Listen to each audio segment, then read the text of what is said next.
You and I need to know that as developing Christ followers, we are ambassadors of another government. We hold a dual citizenship.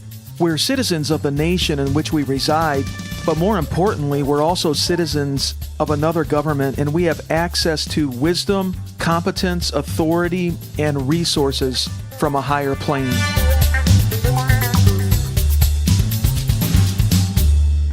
Many of you have heard about American Pastor Andrew Brunson, who was imprisoned in Turkey for 2 years. Originally from North Carolina, Pastor Brunson and his wife Norine served in Turkey for more than 20 years, where they established Izmir Resurrection Church.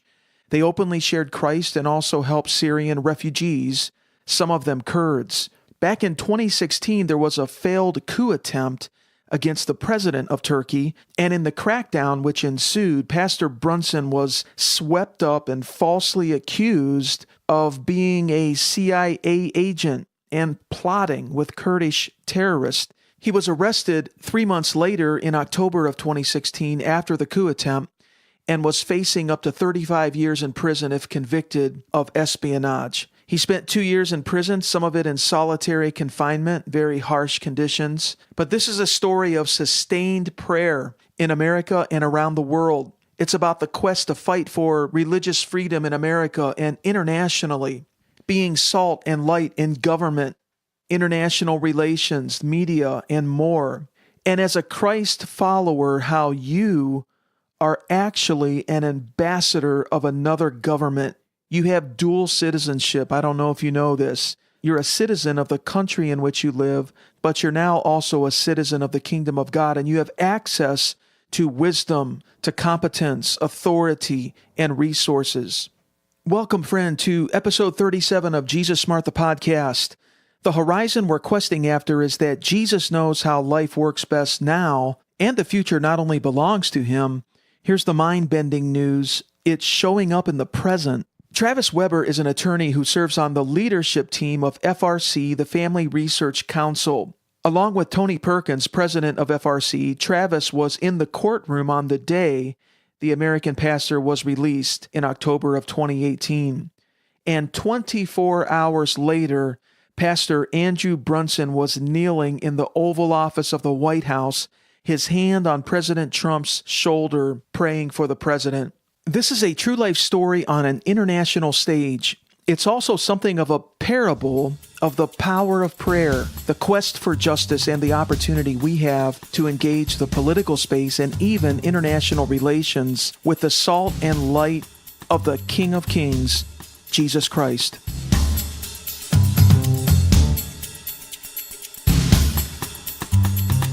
Now, we have a guest today, Travis Weber from the Family Research Council. In his work, he's been very involved in the recent release of Pastor Andrew Brunson in October of 2018.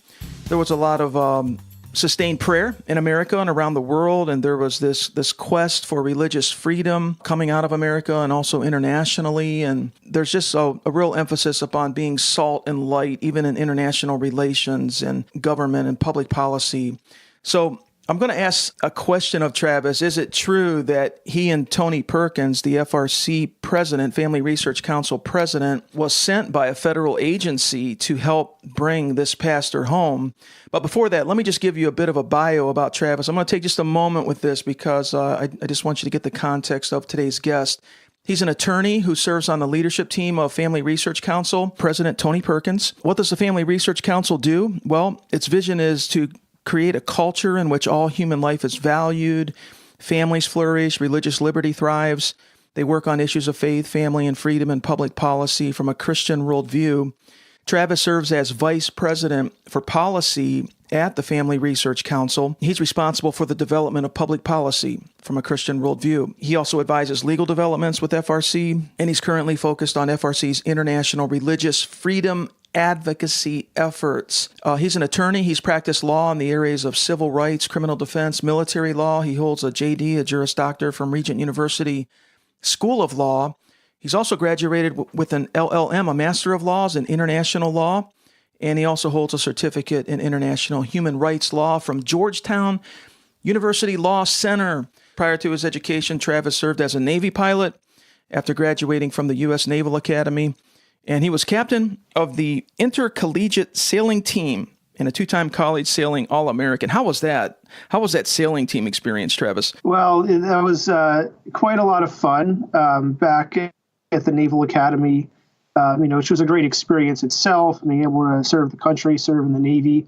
And, it's been an interesting journey that has taken me to law school and now to do the work that I'm doing now. So some really interesting things to see. And one of those was the latest hearing in Pastor Brunson's case in Turkey, the hearing at which he was released. It is true that you and the FRC president were sent to Turkey representing the federal agency which focuses on religious freedom. What is it, the U.S. Commission on International Religious Freedom? Yeah, that's correct. So Tony Perkins, FRC president, was appointed a commissioner on the U.S. Commission for International Religious Freedom by Senate Leader McConnell. Mm-hmm. And, so he's serving as a commissioner and still serving as FRC president. He went to Turkey to monitor the latest hearing in Pastor Brunson's case in his role as a commissioner. I attended with him in my role at Family Research Council. So we were both there, but engaged in slightly different roles. Nevertheless, it was the same hearing we were all at and very blessed to be a part of this sequence of events, which led to Pastor Brunson's release.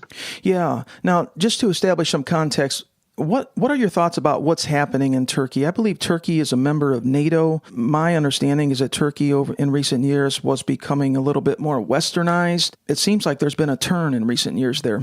Yeah, I think the general sense is that Erdogan, the current leader, is taking the country in a more Islamicized direction, away from the other Western direction that the country had taken largely for the last 100 years since World War I. And this is a generalized picture, but, the country had been fairly tolerant in terms of permitting different religious groups, permitting people of different beliefs to live and exist in Turkey. That includes Christians. Under Erdogan, the country is tightening its grip in terms of how it culturally and governmentally views those of different beliefs. One of the ways this manifested itself recently was after a failed coup attempt against Erdogan in 2016. Mm-hmm. He really clamped down hard on who he viewed as the coup perpetrators, followers of this Turkish religious leader, Gulenists, as they're known, both in and outside of Turkey. Okay. And Kurds, separatists, and others who he viewed as behind this attempt. And Pastor Brunson was unfortunately kind of swept up in the net of this post-coup activity. Do you think this was just a random getting caught up in this with the pastor, or was there some agenda with the Turkish government? Yeah, I think it seems like he was swept up initially. However, once Erdogan realized he had this pastor, he decided to use him as a political bargaining chip. There was never really any evidence against Pastor Brunson being behind any of these efforts against the government. Right. Throughout the proceedings and the hearing, Pastor Brunson has consistently said that he has cooperated with the government against any legitimate terrorist or people opposing the government engaged in criminal activity. He's always cooperated with the government. He simply has tried to pastor his church in a way that serves everyone, comes in the doors, and that probably included people of different backgrounds, from different places. So there was no evidence of anything the government was accusing him of, but they used him in this way in their negotiations with the United States. And ultimately, the United States responded by pressuring Turkey and saying this is unacceptable to persecute someone who was simply pastoring a church there in peace for no real legitimate reason. You're just jailing him and using him as this political bargaining chip. Mm-hmm. Our government engaged in increasingly higher level adverse actions against Turkey. In addition to raising this issue with the Turkish government, we, under President Trump, imposed sanctions on two high-level Turkish officials for their involvement. Mm-hmm. Human rights abuses, which enables us to sanction them. The human rights abuse being imprisonment in sham proceedings, imprisoning Pastor Brunson. These sanctions were compounded by the trade actions that President Trump took against the Turkish government. A lot of these These activities collectively had an adverse effect on Turkish currency and economic situation, which Erdogan did not like very much, in addition to the scrutiny that us and other governments were placing them under with regard to Pastor Brunson's case. All of this led to them really wanting to get rid of this case. And I think that came to a head at this hearing where, the hearing was very fascinating because it basically was conducted in a way which all of a sudden was allowing evidence in that was favorable to him. New witnesses were testifying. Some of them had not been testifying before. Others were contradicting the government's witnesses who had previously testified. And this set the stage for a reduced sentence and a lifting of the exit ban for Pastor Brunson. But I think behind the scenes, this was all receiving approval of the government who just wanted to resolve the case. So on its face, it looked like conclusion of the proceedings, but really it was just a way to get rid of this case. Yeah, I guess we could say that few things talk like money, right? And this administration took a really strong position on these economic sanctions. It really seems that under, just a sidebar, but it really seems that under this current administration in the United States that there is a much more of a concern and action for religious liberty around the world, advocating for that and doing what America can do to advance that. Is that your sense? Yeah, I do think the Trump administration has elevated this issue. Yeah. This was the first time we have sanctioned a NATO ally over such an occurrence. Wow. That's very significant. Several months ago, the end of July, the State Department hosted a ministerial on religious freedom, really just a gathering of world leaders and activists on the issue. I remember that. They came together, put out a statement on what we believe on the issue, put together an action plan, put together a genocide response program, funded some other initiatives, announced other initiatives, really got the ball rolling in terms of saying, here's where we stand on religious freedom. We welcome everyone to join us in these efforts. We're going to fight worldwide to elevate the issue of religious freedom. And this really is an issue that needs to be elevated in our foreign policy. So I think the administration with Vice President Pence, Secretary of State Pompeo, Ambassador at Large for International Religious Freedom, Sam Brownback, complimenting President Trump's focus on this. We're well positioned to push on this issue now, and we should be pushing on it. So that's something I hope we keep doing, and it really was good to see the actions that we took with regard to Pastor Brunson. Now, my understanding is that Pastor Brunson was released from prison in July of this year, and then was under house arrest leading up to his court session just this month? That's correct. So he was imprisoned in jail for almost 2 years at times in solitary confinement, very difficult conditions. I think he really stood up well. He lived the faith very well under difficult conditions, but it was still taking its toll on him. I think going to house arrest probably made it a bit easier, but there was still a lot of uncertainty in this case right up until the hearing earlier in October. You could see that on his face in the courtroom. You can see it on his wife, Norine's face. Norine was with us observing the proceedings in the back. And it was very emotional being there with them in the courtroom because it just gave you a sense of, they don't know how it was going to go. No one knew how it was going to go. Sure. And they have children back in America, right? Their children are back in America and they have a family. Yes, they have children here, a lot of supporters, friends and family. They have fellow church members over in Turkey still, and a lot of those were at the hearing with us. So it was very, very tenuous for them, and that really wore on them. At times in the courtroom, things got emotional. Tears were shed. Pastor Brunson broke down crying at one point. But it meant a lot to him that we were in the back. It meant a lot to him that people were praying here and around the world. His main concern was that he would be forgotten by people outside of Turkey. And it was very encouraging to be able to reassure him that he was not forgotten. Travis, what is your sense of what the prayer movement was like internationally to sustain this pastor and to pray for his release? Could you just give us a sense of that? Yeah. I don't know, the full scope of it. I do think it was a widely prayed over situation. I've talked to a number of people, and I know that it was widely prayed over among different groups, different churches in the United States. We asked people to sign a pledge on our website that they would pray for him. We printed their names out and delivered those almost 16,000 names to him. the night before the hearing over in Turkey. Tony Perkins delivered those to him at his home. We know people in different parts of the world were praying for him. His church members in Turkey were praying for him.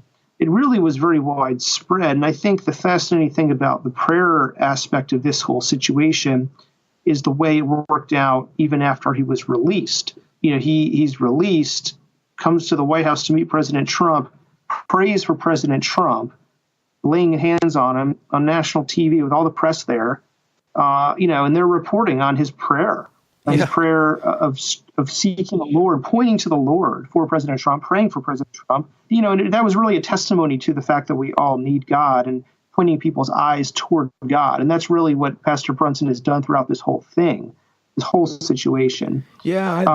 It was neat to see God work things out in that way. I mean, I know that when I was over in Turkey, the day I got there, I just felt burdened, and even leading up to that, but felt burdened to pray for him in the days leading up to this. The day before, when I was walking around Izmir, was praying for him and just felt a real sense of burden. So, I felt like God answered my prayers, and many people were praying much more than I was. So it was really an answer to prayer. I believe that all those prayers streaming together, and it reaches a sort of an aggregate or a tipping point, and moves the needle right on the earth on an issue like that. And we can even see it, like in the book of Acts, we see instances of this type of thing happening where Christians are praying and people are supernaturally released from prison. I understand there was a note that you carried, or that Tony Perkins carried together from President Trump and Vice President Pence. Do you know anything about what was on that note? Well, I know that the president gave Tony a letter to deliver to Pastor Brunson, letting him know that he was supporting him, that he was advocating for him, and that meant a lot to Pastor Brunson, meant a lot to us to know that the president was engaged enough to write a note. That was one of a number of significant aspects of this case. Separately, Vice President Pence been very engaged on the case. In addition to those prayer petition names that we handed to him, Tony was able to deliver that letter to him. And here he is then 2 days later praying for the president in the White House. On national TV, with national TV outlets tweeting out in the White House, tweeting out his prayers, on Twitter. So that was really, really neat. Wow. So what was that court day like? Was that October 12th, Friday, October 12th? That was Friday, October 12th. We got up, drove an hour and a half up the coast from Izmir to Aliaga, which is another coastal city where there was a prison complex, including a converted courtroom. It looked like a gymnasium converted into a courtroom. And apparently it was converted post-coup for trying all these alleged coup perpetrators. And you could try, under their system, a number of them would be tried at once in this big box. So they don't have any sort of principle of justice that allows people to have an individual defense, but you're tried en masse. On this day, it was just Pastor Brunson who was in that box in a big room, all of us crammed in the back, and 3 judges up front, a prosecutor sitting alongside them, defense attorney down at Pastor Brunson's level off to his right, where he clearly couldn't speak to him. He's too far away. Some of this is a reflection of the continental European origins of their justice system. They're not like our own adversarial system that have been drawn from English common law. But nevertheless, in addition to the differences in that regard, the abuses of this case were highlighted in the way that evidence was allowed in or not allowed in, which I've already mentioned. So it seemed professional on the surface, but by the way the judges decided who would and when, and what was going through their heads when they would take these recesses, which we don't know, you really had an orchestrated outcome, although on the surface it looked like it was based off of witness testimony and evidence. Okay. So it was sort of a bizarre feeling. Okay. Was he being represented from within the country, or was he being represented from outside the country? He was represented by a Turkish lawyer. Turkish lawyer, this is obviously a high-profile case. He was mobbed by press, when we were leaving the hearing. I know ACLJ, American Center for Law and Justice, was assisting his family, representing his family, and engaged in this case very much. But and it was represented by a Turkish lawyer in court. So the prosecutor was asking, did he be placed back into prison for 35 years? And you're saying they would take these breaks, maybe these 10-minute breaks, and go out and confer and then come back. What was the tipping point on that day? How did you feel it was going to go, or did it have any sense of a miraculous sense to it? Yeah. So, as I described this, the day unfolded in a way in which more and more favorable evidence for him was being allowed into the court proceedings. Okay. And then after all of that, you have the prosecutor get up there and just rant on in a harsh manner, or a more aggressive manner, reading the indictment, the original charges against him, recommending he go back to jail. At that point, I know it was very worrisome for Pastor Brunson because, that's just at odds with the evidence that was presented. That was the prosecutor's request to the court. And then you had another one of these recesses. Judges go away, and you don't really know what's going to happen. Although the evidence looked favorable throughout the day, the prosecutor's taking a hard line. We don't know what's coming down. There was no word that the press reports about a deal being reached in the run-up to the hearing were accurate. I mean, no one was saying, oh, yeah, we know these are accurate. We know exactly about this deal. There was a lot of uncertainty in the courtroom. The judges come back, and they just basically start reading the verdict, reading the sentence they're giving him. And they find him guilty of the terrorist-related charges, not the espionage charge, so a lesser charge. Okay. They sentence him to 3 years, 1 month in jail. He served time already for part of that. They then announced that his house arrest is in effect lifted and the exit ban is lifted. That exit ban is the big key here. Because that was lifted, he could leave the country. And although the prosecutor could appeal, it was almost like they convicted him in order to save face, but they're also kind of, winking with the sentence of the exit ban being lifted and saying, okay, we know you're going to go and we kind of expect you to leave the country. That's what we want here. This is me reading behind the lines a little bit, behind the scene, even though they found him guilty, right? So it's kind of like they can save face, but then he's out of the country and this situation is over for the Turkish government. So, I mean, he was in prison for a couple years and then served maybe several months under house arrest. So they sentenced him to 3 years and a month, you say? Was there still a period of time where he technically had to serve, but they just let him go? There was, and that was a little unclear because they didn't really address that. I think they were expecting him to leave the country. So they felt, okay, we don't really have to address this perhaps. But that was a little bit unclear at the end of the proceedings. Okay. Yeah, and if people, let me just say, I did a write-up of the day in the court that has been posted at Christian Post. It's kind of like an editorial of my reflections. Oh, great. And so people can find that under my name, Travis Weber, over at the Christian Post. And it's titled that piece is Pastor Brunson's Release, A View from the Courtroom. Okay, so that's ChristianPost.com? Yes. And we'll put a link to that in the show notes for this to link out to that. Listeners can just do that.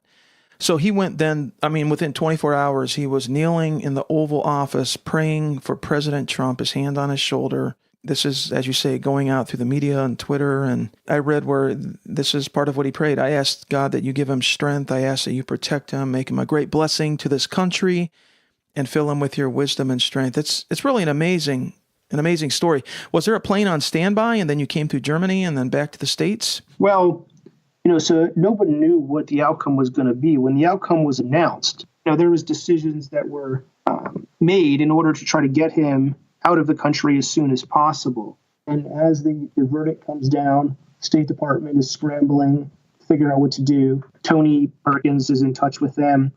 There was quickly a need to get him out of the country. A DOD plane was called in from Germany, landed in Turkey and Izmir later that evening. Pastor Brunson, his wife, and Tony were on that plane and out of the country. And, there was definitely a sequence of events which came together very quickly after that verdict came down. He also said, I heard him say in an interview on television that it was like a Joseph situation. Like Joseph in the Bible went from prison, he says, to standing before Pharaoh of Egypt. He went from standing before judges who could have put him in jail for decades to suddenly standing before the President of the United States the next day. That feels like a prayer outcome to me right there. Very much so. It was marvelous development of events. Something only God could have done, really, when you look at it, and we give glory to God in this way. Pastor Brunson is exactly the type of person that I'd want praying for President Trump. This really was a fantastic event to be a part of. And, for me, it just highlighted the importance of increasingly engaging American Christians on international religious freedom issues. Because when you see the role of prayer played in this, we can be encouraged that we can all play a part by praying for these situations, for the conditions of religious freedom globally. Prayer is the most important thing, and that's something that everyone can do. So we don't all need to go somewhere. We don't all need to be able to meet with a congressman on this. But if we just pray first, that'll change our hearts to be engaged on this. And of course, we want to do other things like let our members of Congress know we care about this issue. But prayer is really where it starts. You can really see the role prayer played in this situation. Yes, absolutely. And even I think Pastor Brunson and his wife, is her name Norine? Yes, Norine. Norine, yeah. They said that God was using this situation. This is their quote. So many people who never thought to pray for Turkey were now praying for Turkey, and they now believe that his imprisonment was part of God's preparation for a harvest of souls in Turkey. And they say that this harvest has not really started yet, but there's been a shift. And here's their quote: "Many people have started to seek more. They've come into our church saying, 'I'm no longer a Muslim,' and they're interested in the potential of becoming a Christ follower." Your point is well taken. Prayer is the source of all of this. Without prayer as a foundation, we really can't get the outcomes, I think, that the Father is looking for in the earth, in us, and through us. Everyone can pray, as you say. Yeah, this situation really showed that. I think it is incredible to really see what God is doing here and think about, really opens our minds to the possibility, the reality that we can't limit God. We often do limit him. We try to box him in. We assume things that he may have for us in our lives and sort of limit what he may want to do in our lives. That's not the way we should view God. We need to seek him boldly, his kingdom on this earth. That's an others-focused, a love-driven approach and mentality, but seek him boldly in that way and lay down our lives. And we can't help but be compelled when we know what God has done for us as Christians. We can't help but be compelled to want to advocate for other people, advocate for their freedom, advocate for God's plan for them. And, this is something I think that's driven home by this whole situation. Yeah, it's really a international showcase for this. And Travis, do you feel that prayer should be not just like transactional, a request and something that we're seeking? And as you say, we think we know all that God wants to do in us and through us, but should it be transformational? Is there the sense in which when we go to prayer, we may go in with a certain, let's say, an outcome in mind or how we think God should move in a situation, but as we're in prayer, our desires can change. He can shift us a little bit. We can be sort of realigned to a more ideal plan that God has in mind? Yes, I do. And this is something that God is continually working on me on, with regard to transforming me and the way I approach him, the way I seek him, the way I pray about things. As I pray for people, my heart grows closer to them. My heart grows in a way that makes me want their best, seek the best for them, care for them, and serve them. It's very difficult to be angry at someone when you're praying for them. Yeah. We're commanded to pray for others. One of the side effects of this is that it actually puts us in a position where we're seeking their well-being. That doesn't mean we're going to have no conflict on the earth. There's a spiritual war, but it changes how we approach things. Mm-hmm. Absolutely. And so, I think just in terms of, as we conclude, in terms of some walkaways or takeaways that listeners could have from this, I think this is, this is a real event, but there's also perhaps a sort of a parabolic message to this, a showcase, a teaching that Jesus has for us about staying informed, right, and praying. What would you say to the citizen? Martin Luther talked about how we are citizens of heaven, but we're also citizens on the earth. We sort of carry this dual citizenship. Instead of just praying every 2 or 4 years during an election cycle, when all of these issues become highlighted and there's great concern and we always feel like we're sort of, backed up against a wall on something. But what about sustained prayer consistently and, being aware and engaged as a matter of a lifestyle, a sustained lifestyle? What do you think about that, Travis? Yeah, I think that's something as Christians we need to pursue. It's something we need to pray that God would bring us into. It is God's plan for us to be in communion with us. He desires that all people know him, but he will not force us to seek him. We need to continually seek him, to ask that he draws closer to him, into fellowship with him. And part of this then is an outflowing into the areas that our faith impacts in our lives, all the areas that it impacts. One of these is our public life and how we live together as a people and as a country. Yeah. One of those is who we want to represent us in government and based on what they're going to pursue for the country. Mm-hmm. But all of this kind of comes back to an ongoing relationship with God. It's not to be reduced to simple decision over who to vote for, but that's part of it. And I very much think that we need to pursue this way of living with God and pray for it, and pray for more people to have it. Yeah, Jesus said, I think in Matthew 5, that we are the salt of the earth, but if we become tasteless, if we lose our saltiness or our strength as salt, he says, how can it be made salty again? I think another translation says, how shall it be seasoned? You are the salt of the earth, but if the salt loses its flavor, how shall it be seasoned?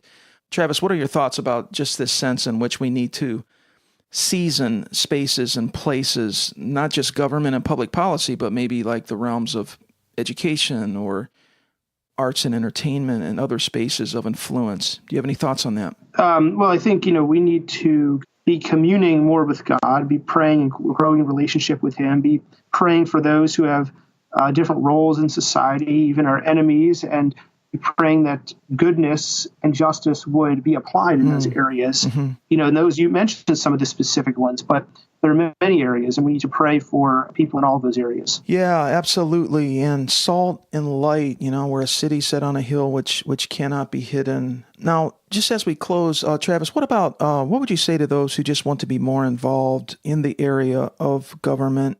Whether that be just as from a lay approach, like as a citizen, praying and staying aware and certainly voting, maybe being active in some way, or maybe some people feel that they would be called to some kind of organizational work or even public office or even law. Can you just speak to that? I see it as sort of a gradient, You could have some people on the one end of the gradient that are just sort of a lay approach, the average citizen, praying, voting, staying aware, maybe a little bit of activity from time to time, and all the way to those who would do it professionally. Do you have any thoughts on that? Yeah, I guess the one thought I have is check out our website, Family Research Council at frc.org. Mm-hmm. We have a lot of information on there about issues that Christians care about in the public square and political and other areas. But as someone pursues involvement, they may be led into different areas, and some may be called to be more involved in their local school boards or other areas of government. Some may want to run for office. God's made each of us differently. Sure. And that our involvement is going to look different. But I think, it's fair to say that he does call us all to be involved as Christians who care for our neighbor and as citizens of a country which is still blessed with freedom. In Turkey, you can't actually freely and fairly participate in government in the same way that Americans can. And this is even worse than Turkey. But, this is a realization that we need to have as Americans, but also as Christians. We have a stewardship responsibility for what we've been given. This is going to look differently for everyone. Sure it is. But at least for everyone, it means caring about it, praying about it, seeking better, seeking the best for one's neighbor, those who live near in our communities. At a minimum, it means praying and then seeing where God may lead us to be involved. Absolutely. The two great commandments, right? Love God with everything and love your neighbor as yourself. And that love your neighbor part is a big umbrella. There can be multicolored way that could look, all kinds of shades of how that could be expressed. Well, Travis, I really appreciate you. Thanks for the work that you do. I can hear that you're a person of prayer, and I love that. Everything that you do, thank you so much. Thank you for carving out some time. I know you're on this tour right now, and this is going to go up, and we're going to do everything we can to get it into as many ear holes as we can. You can check out the Family Research Council website at frc.org. There's also a legislative affiliate connected with FRC, which is FRC Action, and you can find that at frcaction.org. And don't forget to check out christianpost.com and just do a search for your name, Travis. You said right, Travis Weber? Travis Weber. The title of the article is Pastor Brunson's Release, A View from the Courtroom. Great title. Thank you, Travis. I really appreciate you, okay? God bless you on the tour. Thank you. Thanks for having me on. You bet. Our honor.